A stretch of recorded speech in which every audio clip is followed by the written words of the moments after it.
Olá, eu sou Jarlis Pereira, missionário da comunidade Canção Nova, e você está no Diário Espiritual. Vamos fazer juntos?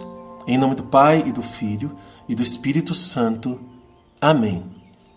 Vinde, Espírito Santo, enchei os corações dos vossos fiéis, e acendei neles o fogo do vosso amor.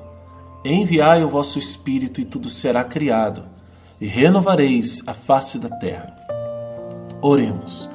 Ó Deus, que instruíste os corações dos vossos fiéis com a luz do Espírito Santo, fazei que apreciemos retamente todas as coisas segundo o mesmo Espírito e gozemos sempre da sua consolação. Por Cristo Senhor nosso. Amém. Evangelho de São Marcos, capítulo 9, versículos de 14 a 29. E chegando junto aos outros discípulos, viram uma grande multidão em torno deles e os escribas discutindo com eles. E logo que toda a multidão o viu, ficou admirada e correu para saudá-lo. Ele perguntou-lhes: que discutis com eles? Alguém da multidão respondeu: Mestre, eu te trouxe meu filho que tem um espírito mudo. Quando ele o toma, atira-o pelo chão. E ele espuma, range os dentes e fica rígido. Pedi a teus discípulos que o expulsassem, mas não conseguiram. Ele, porém, respondeu: Ó geração incrédula, até quando estarei convosco? Até quando vos suportarei? Trazei-o a mim. Levaram-no até ele. O espírito, vendo a Jesus, imediatamente agitou com violência o menino que, caindo por terra, rolava espumando. Jesus perguntou ao pai: há quanto tempo lhe sucede isso? Desde pequenino, respondeu. E muitas vezes o atira ao fogo ou na água para fazê-lo morrer. Mas se tu podes, ajuda-nos, tem compaixão de nós.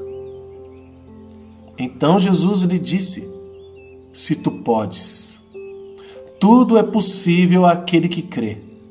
E imediatamente o pai do menino gritou: eu creio, ajuda a minha incredulidade.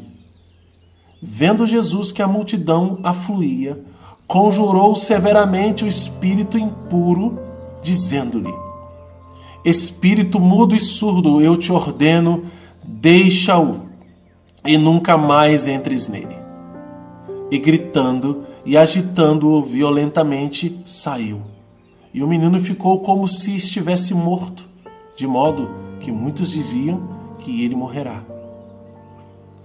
Jesus, porém, tomando-o pela mão, ergueu-o e ele se levantou. Ao entrar em casa, perguntaram-lhe seus discípulos a sós: por que não podemos expulsá-lo? Ele respondeu: essa espécie não pode sair a não ser com oração. Palavra da salvação, glória a vós, Senhor. Eu acrescentei no título deste nosso estudo de hoje, que não é o mesmo título que está na Bíblia de Jerusalém, eu coloquei a libertação pela oração e jejum, porque em alguns manuscritos, aqui nesse último versículo, ele fala: essa espécie não pode sair a não ser pela oração e jejum. Enfim, estamos falando de uma batalha espiritual que nós travamos. Jesus acaba de vir da oração.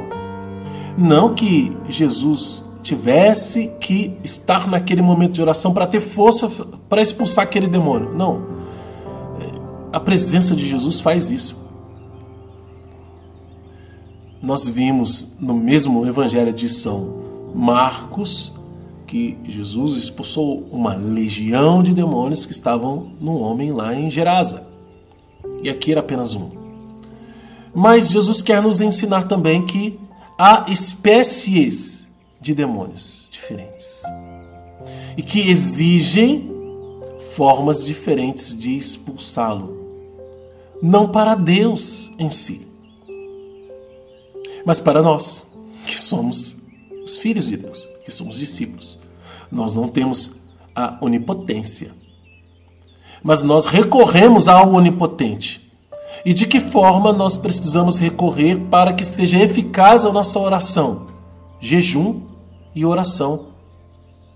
Para algumas espécies, nós só conseguiremos expulsar de nossas vidas essas espécies de demônios que atormentam nossas vidas pelo jejum e pela oração.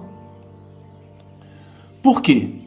Porque os discípulos perguntaram, por que Cristo não conseguiu expulsar? Jesus já tinha dado autoridade aos seus discípulos para expulsar os demônios. Lembra disso?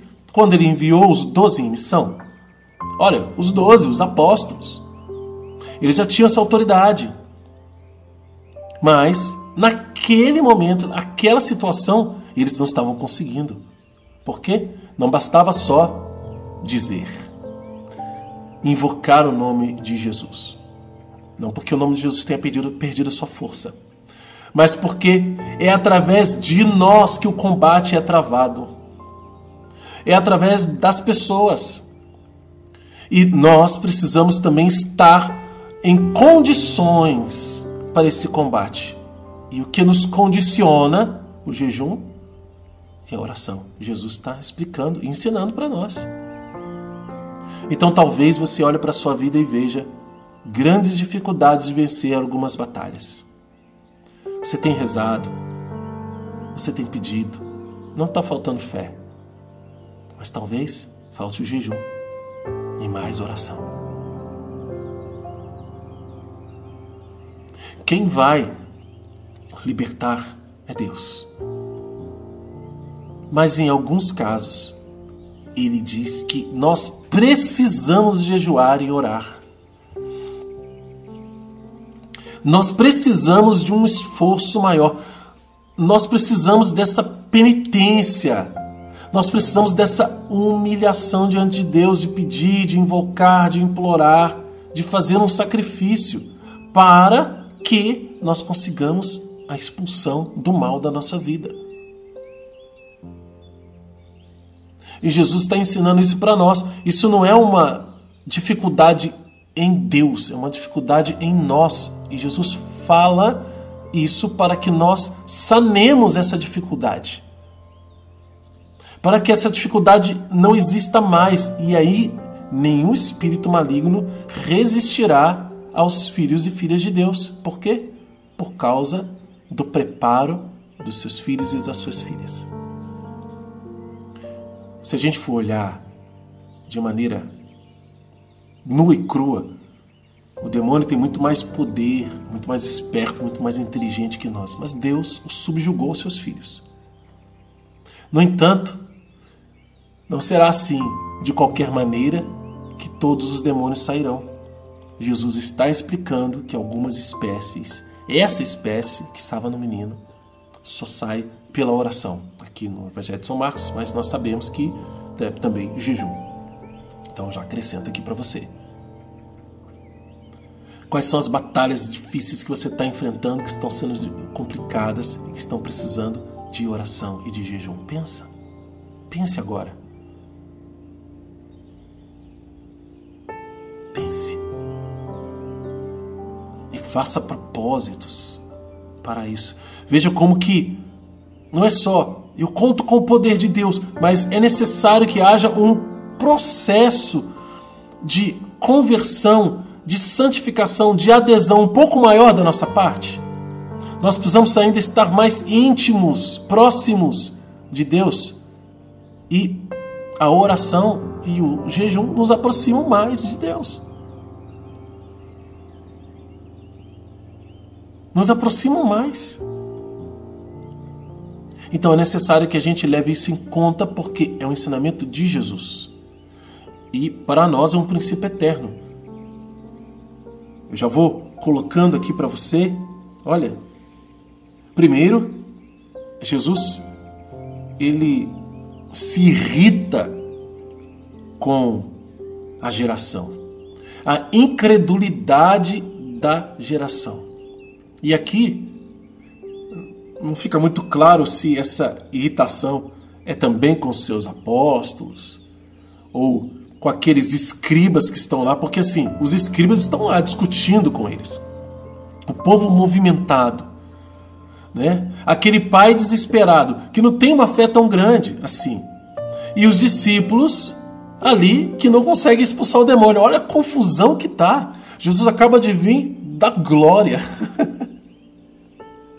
E chega ali, na realidade, né, do chão, ao nível do mar, né, porque ele estava na montanha onde foi transfigurado, e aí ele desce e chega e encontra aquele povo discutindo, aquela confusão.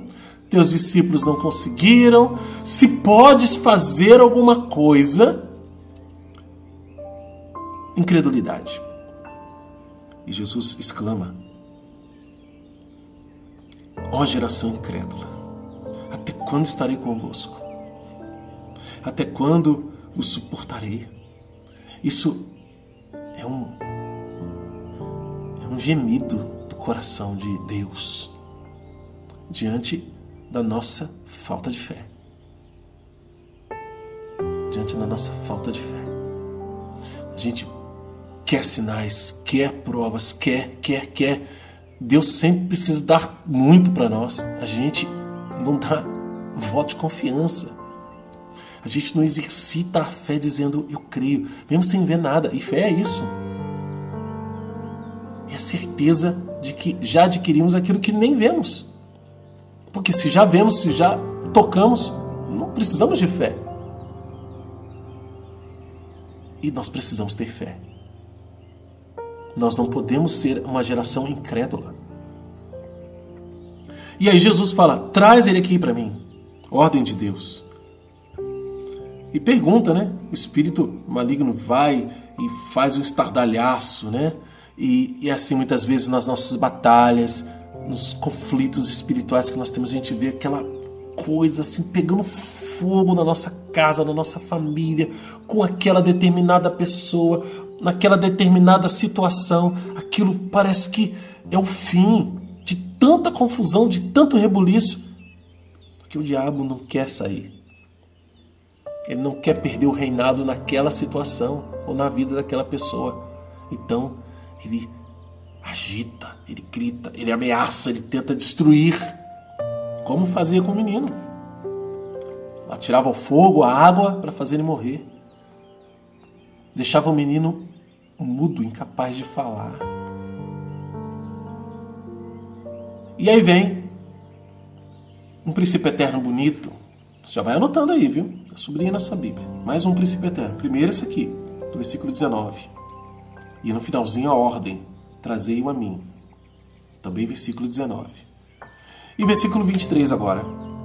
Princípio eterno. Jesus lhe disse: se podes, tudo é possível àquele que crê. Gente, é uma afirmação de Jesus categórica. E por aí a gente tenta medir um pouco mais a nossa fé. Como ela está pequena. Como muitas vezes ela é pequena. Tudo é possível àquele que crê. Princípio eterno. E a gente dorme com esse barulho, né? Como nossa fé precisa aumentar. Mas aqui está. Nós precisamos pegar carona nessa exclamação do pai daquele menino. Imediatamente o pai do menino gritou: eu creio, ajuda a minha incredulidade, ajuda a minha falta de fé. Nós precisamos falar isso. Aumenta a minha fé, Senhor. Eu creio, eu tenho fé, mas ela é muito pequena.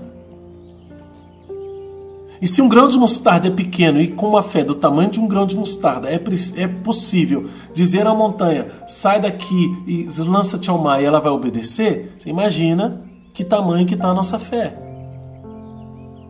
Então eu creio, Senhor, mas aumenta a minha falta de fé. Aumenta a minha falta de fé.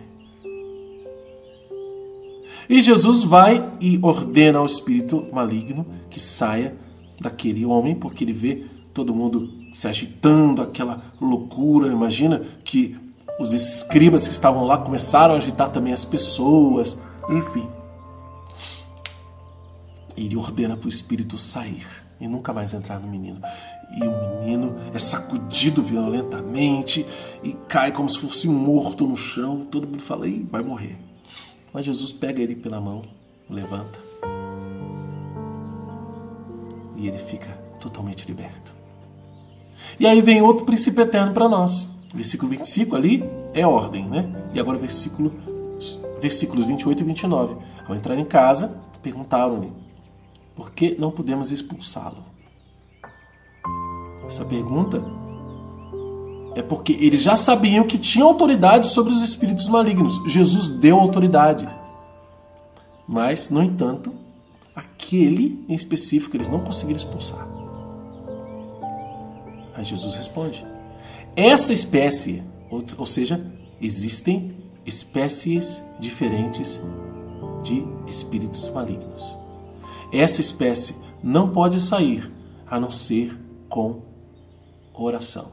E aí, nota de rodapé, oração e jejum. Princípio eterno, 28 e 29. Bom, já pode anotar no seu diário, né? Essas realidades aí. E também qual é a mensagem de Deus para você e como colocar isso em prática na sua vida. Deus nos dê a graça de avançar na nossa vida de oração e de retomarmos se alguém deixou de fazer e de começarmos, se você nunca fez, o nosso jejum. Que dia que eu faço jejum? Toda sexta-feira, dia de jejum. A não ser que seja festa da igreja. Por exemplo, solenidades importantes da igreja. Se cair num dia de Nossa Senhora, de solenidade, o padre está celebrando de branco, lá, pra você ter certeza disso, né? Se for a festa do padroeiro, da padroeira da sua paróquia, é festa ali para você, não é dia de jejum. Ou oitava de Natal, oitava de Páscoa, também não é dia de jejum, né? Se cair numa festa, por exemplo, exaltação da Santa Cruz, enfim. Essas festas e solenidades, nós não jejuamos. Mas todas as outras sextas-feiras é dia de jejum. Quer aprender a fazer jejum? Livro Práticas de Jejum, de Monsenhor Jonas Abib. Bom? Visita lá o loja.cancionnova.com, que tem lá à sua disposição. Convido você a se inscrever aqui no canal, caso você não seja inscrito. E para você aprender o método, eu vou deixar uma playlist aqui no final. Vai, assiste essa playlist, que você vai aprender e vai poder fazer junto com a gente aqui. Todos os dias. Vamos fazer a Bíblia inteira com a graça de Deus, usando o método A Bíblia no Meu Dia a Dia, de Monsenhor Jonas Abib. Não é um empreendimento para qualquer um, viu? Eu reconheço. É para aqueles que realmente querem se aprofundar e conhecer a Deus através da palavra, numa vida de intimidade com Ele. Topa? Então, vem fazer parte e divulgue para outras pessoas também. Que Deus abençoe você. Ó Maria concebida sem pecado, rogai por nós que recorremos a vós.